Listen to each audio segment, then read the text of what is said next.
Welcome back, everyone. I'm Nicholas, and this is Major Crit. So, we're running around doing a lot of side questings, but things are going to be a little bit different for the next episode or so. That's because I'm actually going to know what I'm doing. And I'm actually going to know what I'm doing because my computer ate my recordings. And so my last episode or two just got destroyed. And I'm having to re-record. What that means, as I said before, essentially, is that I'm actually going to know what I'm doing for the next, half hour or so, rather than just wandering around and kind of hoping and guessing. Luckily, I am using the emulator right here on the Switch, so I could just go in here and load one of my save states. So at least you guys aren't going to be super confused after, actually having missed a couple episodes. I'm sorry that, I'm not going to be kind of seeing things with fresh eyes and reacting to it. But we are mostly just running around, poking around, and exploring the world. So hopefully this next kind of episode and a half maybe, will be a good chance for us to chat and talk about the game so far and what we're doing. I also realized, so it's actually been a couple days I've been trying to work on what was going on and what caused my episodes to get deleted, or to get destroyed essentially, not even deleted. And while I was doing that, I was looking up a couple of things about what I had done during those lost episodes. Nice, got bomb juice. And I actually managed to narrowly avoid a bug. Not a bug that I want, like one of these gold skulltulas. But there's a bug where if you go too far in the trading quest in the future, it locks you out of getting a certain upgrade, which is a bit weird, but that's what we've got. So with that said, here, let me get that set up. Let me just talk. So I've been going around planting beans. As you saw, I just got some bomb cheese. Bomb cheese are really interesting. They are bombs, as the name suggests, but also they are mice, essentially. They run across the floor and up the walls and explode after a set amount of time. Chu, I think, is the Japanese onomatopoeia, the sound word for the sound of a mouse. So it's, it's a bomb squeak.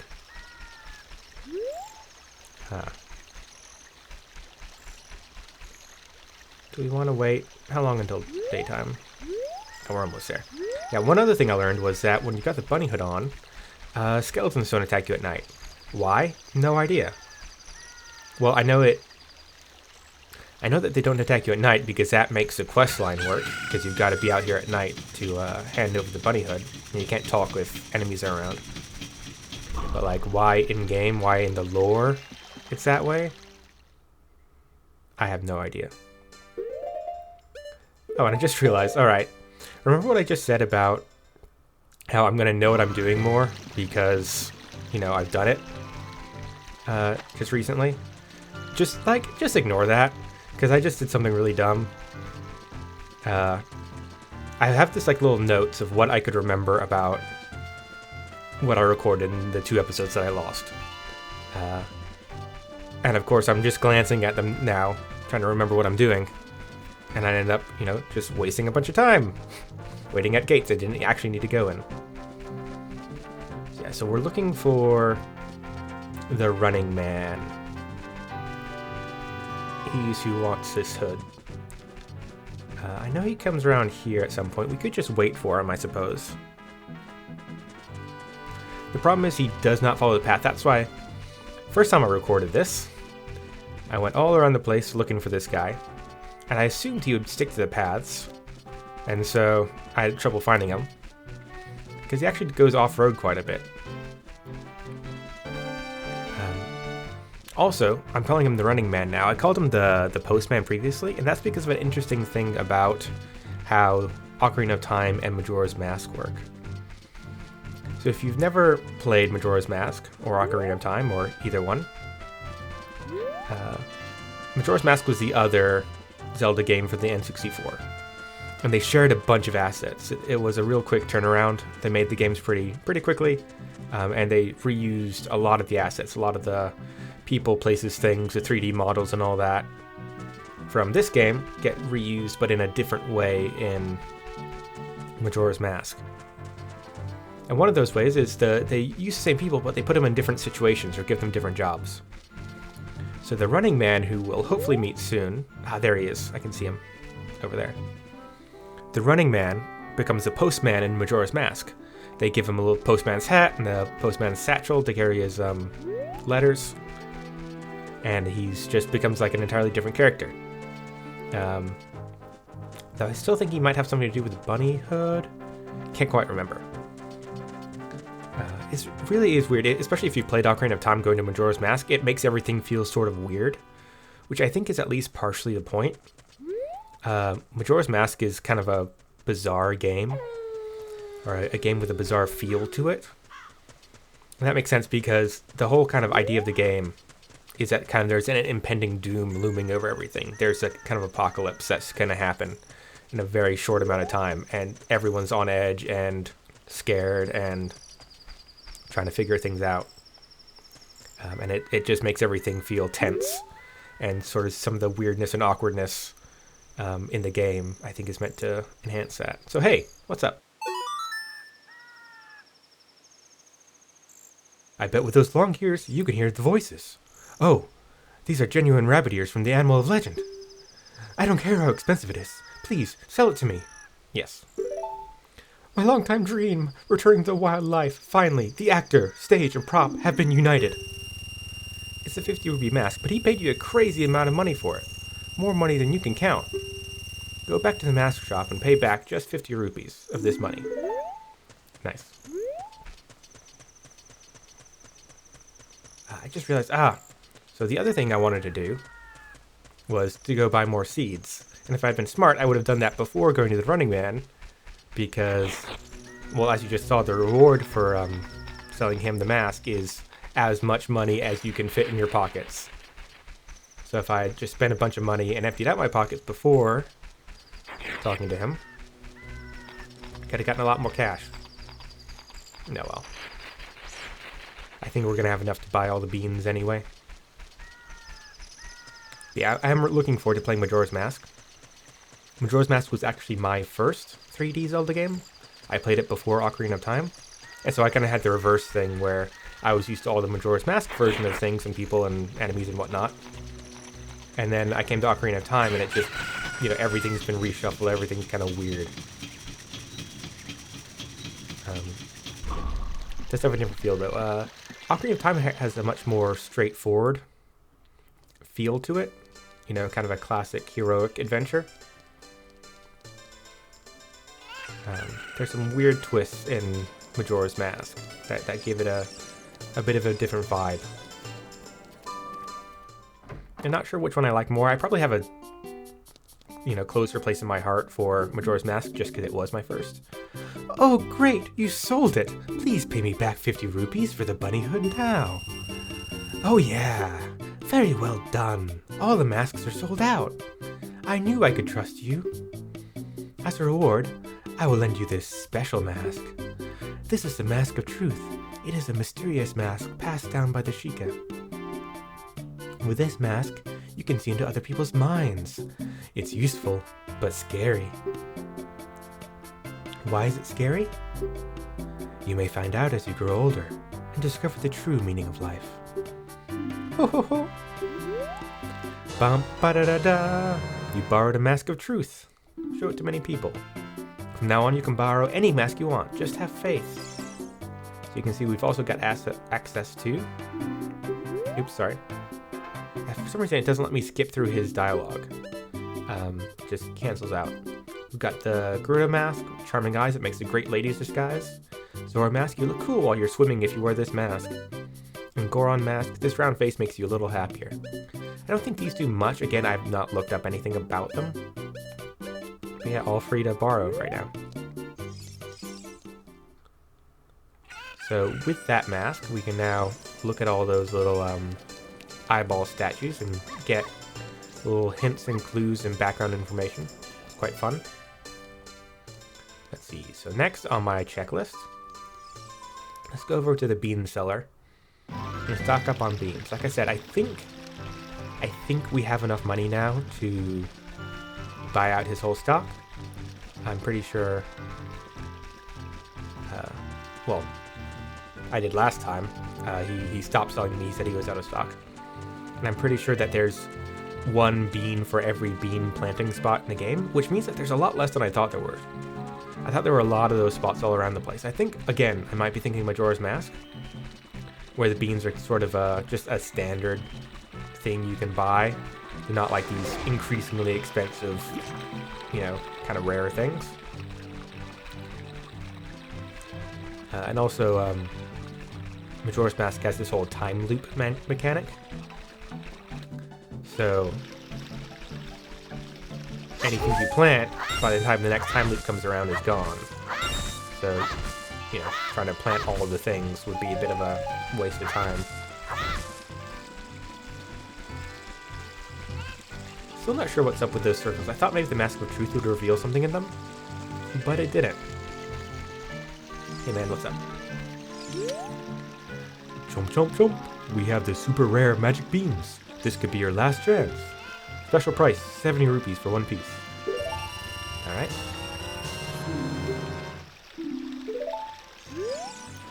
Chomp chomp chomp! We have the legendary magic beans. I'll sell them only to you.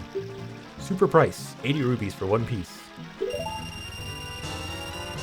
found a magic bean, or got a magic bean. Chomp chomp chomp. Do you want magic beans? They aren't cheap, but do you still want them? I can't let them go for less than 90 rupees a piece. Alright, how much does it go for eventually? Chomp chomp chomp. We have magic beans. Do you want them? Huh? Huh? 100 rupees for one piece. Kya ha ha ha ha! You've gone mad with bean power.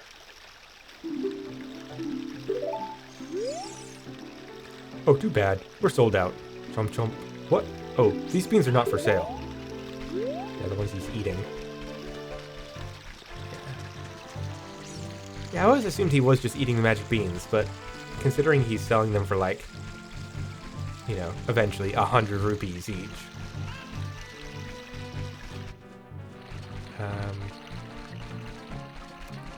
Let's see, where do we want to go next? Oh, let's go to Zora's Lake. Or the Lake Hylia. I think that it'll be faster to go through the Zora's Domain shortcut. That's one thing is, this is actually a thing I realized I could do later on in my episodes, and then didn't. Because it was too late at that point. But there's another bean spot near the observatory, or the scientist guy's house.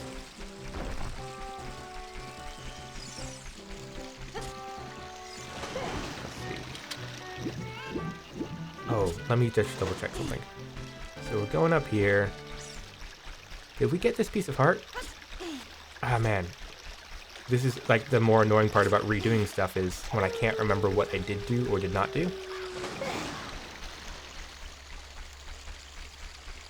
Yeah. If I do need to go grab the chicken, I'll pause, so you guys don't have to watch me run back down the river.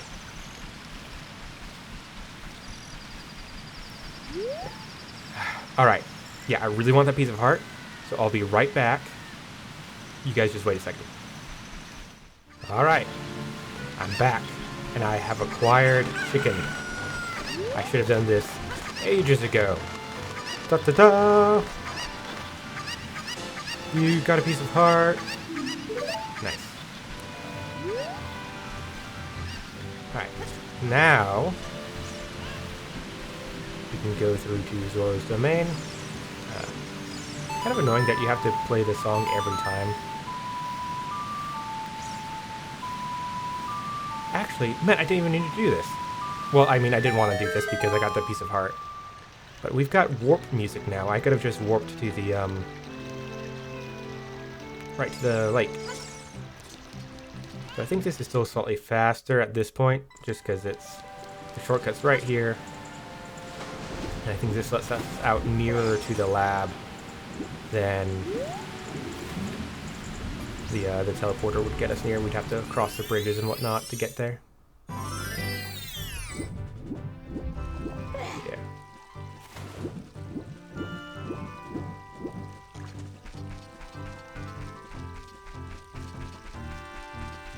Alright, where is this spot? Yep, there it is.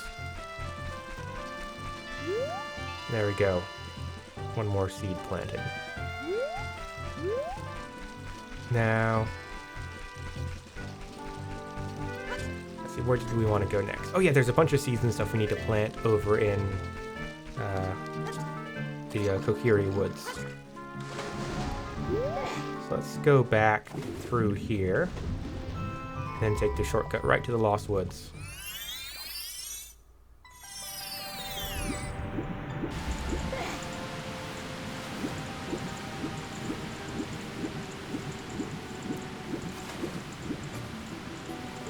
It's really annoying that this place stays frozen in the future, so you can't use that shortcut. It's so useful.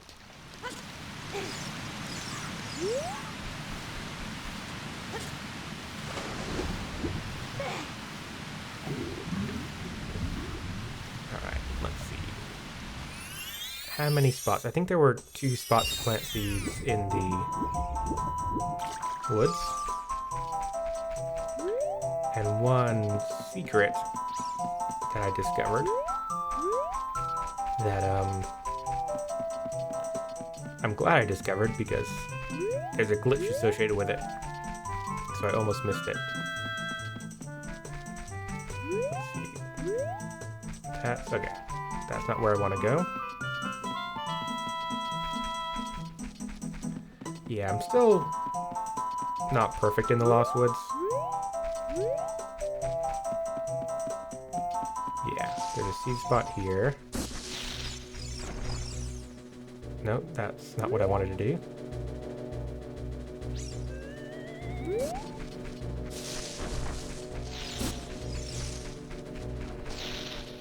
Oh, that actually is something I want to do. So this is the thing, is, so if you remember way back at the beginning of the game, we fell down here, and we couldn't figure out what to do. There's just a sign that said, "Forest Stage, we are waiting to see your beautiful face. Win fabulous prizes." And so what that is that there are certain masks you can wear that will cause these guys to do this.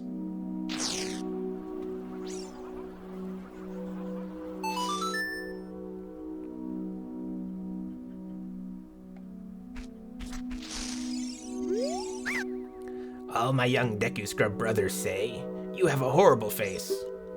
But don't worry, we will reward you with many Deku Nuts. Of course, we will also enable you to carry more of them. Abracadabra. Alakazam. Yeah, so if I hadn't done that before the next stage of the trading quest, that wouldn't have happened, or that wouldn't have worked. That's fixed in the later versions, you know, like the re-release of the game.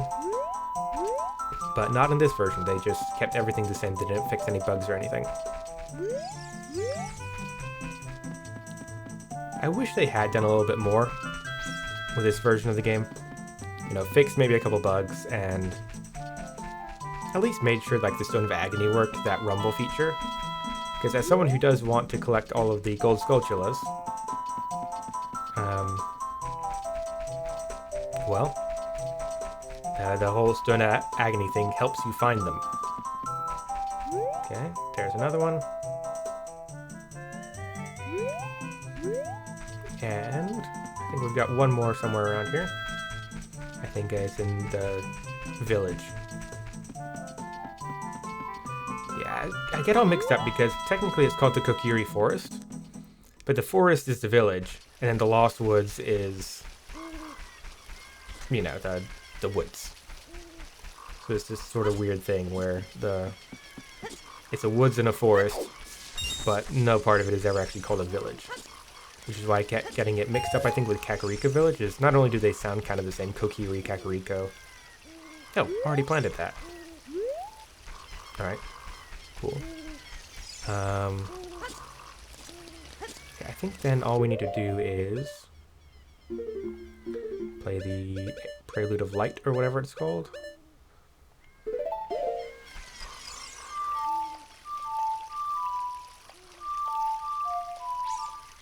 One second.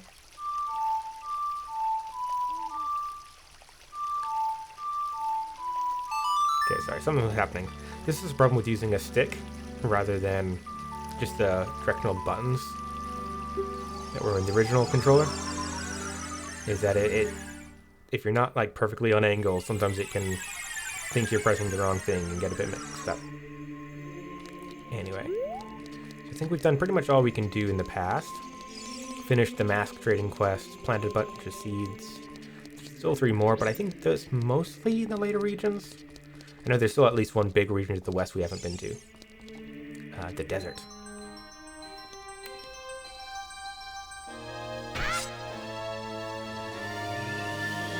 So we return to the future.